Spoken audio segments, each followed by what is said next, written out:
So yeah, I'm Tracey Nixon. I run my own business. I'm self-employed, so I teach for the CICM, but I do have a portfolio career, and I'm going to say this is down to Philip King, who's the ex-chief exec of the CICM. I do my accounting stuff. I will go into businesses and help sort out their accounts departments, help implement policies and procedures. But the other hat that I wear is that I am a therapist. My focus has always been helping with people with associated disorders of pain, stress, anxiety and depression. So it works really well for me having sort of both hats. I train some of the therapists, and obviously I teach accounting and credit management subjects for the CICM. I've been a member with them since 2010, and I started teaching for them in 2012. I thought I'd give it a go for a year. Here I am 11 years later. I think it's really good in the teaching stuff is that I bring in stories. I never have the books in front of me. I teach from the heart, I teach from experience, and I can share lots of stories. You know, obviously I never name the companies, but my ex-career as an investigator of fraud and money laundering in the banking world, I've always got lots of funny stories to share in class, and I think that if I share, it encourages the learners to share, and I think peer learning is so important. So yeah, I bring my little stories into life. Yeah, one of the things that I think is really important, and something I really encourage everyone to do, not just CICM learners, anyone, is to make a plan and be honest. Be honest as in, no good saying I'm going to study between 9 o'clock and 11 o'clock every Monday morning, for instance, but you know that you also do payroll on Mondays once a month. Bank holidays are on Mondays, so you know, if you never intend to work or study on bank holidays, you've kind of wiped out quite a lot of your plan straight away. So you know, you've got to be honest with yourself.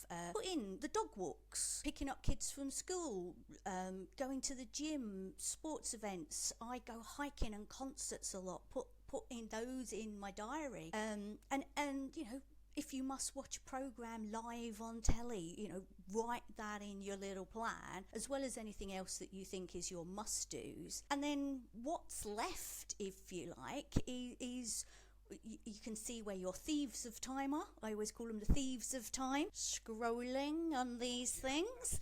And yeah, I honestly think that if you want to do this, if you want to achieve this, if you want to study, you will make that time within your plan. Another thing I think is really important is communication. Communication is key. I would never have been able to study whilst working full time if I hadn't got my friends and family involved and my partner at the time, you know, and you know, get them involved. Whilst they're getting involved with your little plan, it's amazing how they might see how they can help you. People should never study alone. You know, communicate with friends and colleagues, your family, obviously, if this is around family time. People will support you if you let them know that you need that support. You know, people don't know to help unless you ask them, really. Again, getting them involved. Ask someone to cook you dinner whilst you study. Ask someone to have the kids whilst, you know, on Saturday mornings whilst you make that time to study. There's those specific chunks of time. Although I'm never an advocate of multitasking, I'm quite anti-multitasking myself. There are things that you can mix, those things that you've put in your personal time in your plan as well as studying. One of the things I do is get away from here. You know, this is my home. So go to a coffee shop, for instance. I've got loads of coffee shops nearby. I'll go and take my books, a notepad. It's over there. Currently studying, got my notepad, go for a coffee and a lunch, read and make my notes, you know, getting away from distractions. It is amazing how productive you can be just by having a change of setting. I have well-travelled books. I'll take mine. You know, on my holidays with me. They may well come back again untouched. Sometimes intention's there, but you know, if I'm awake, I'm awake really early. It's 4 o'clock in the morning. You know, none of my friends are up. I can sit and have a coffee and do some reading. You know, so stuff like that, really in a more relaxed setting, if you like. Commute time. You know, if you're on the train or the bus, read. You know, read and make notes. whether you're on the train or the bus or driving, listening to podcasts or your own pre-recorded notes. Use Word and the dictaphone elements there. Make your own notes and read them back, listening to yourself with your notes. So making use of that commute time. So listening exercise. This is something I used to do. Science proves that exercise helps embed memory. So when I was studying for my ACCA, for instance, I'd have a music stand with a study text on whilst on the exercise bike. Anything like that where you can sit and read, watch a webinar whilst on the bike or, treadmill. All of that can really help as well. Walking around the garden, I used to do that as well. Just that little bit of exercise you can do.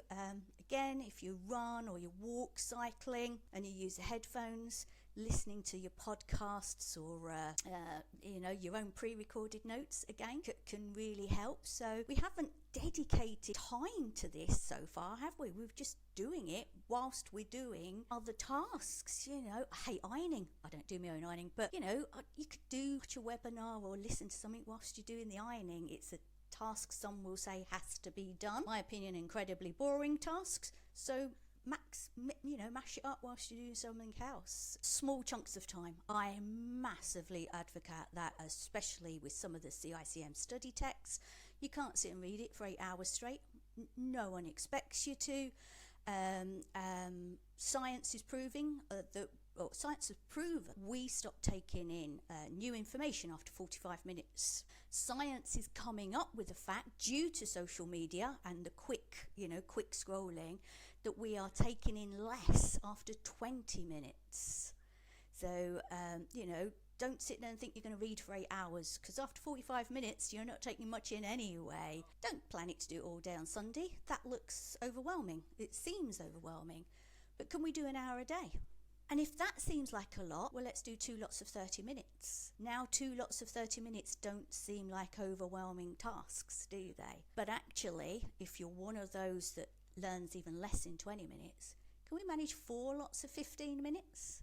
Now that seems even less overwhelming, doesn't it, when we've got 4 lots of reading for 15 minutes, make some notes, crack on with a job, perhaps at lunchtime, another 15 minutes, tea time, another 15 minutes, 15 minutes before bed. We've done an hour, so that, I think that really helps as well. Variety, stopping you getting bored. If we are going to dedicate Sundays to studying all day, if we must do that, watching videos, listening to podcasts, joining in with webinars. The CICM have got webinars and podcasts that we should at least book in so that you get the recordings and play along later, as it were. Get your family and friends involved, building Q&A sessions, just talk to them. If I just explain it to you, it's amazing how actually that's making sense to me now. I'm sort of revising that information, and your family and friends do want to help, so it may go straight over their heads, but if you can explain it to them,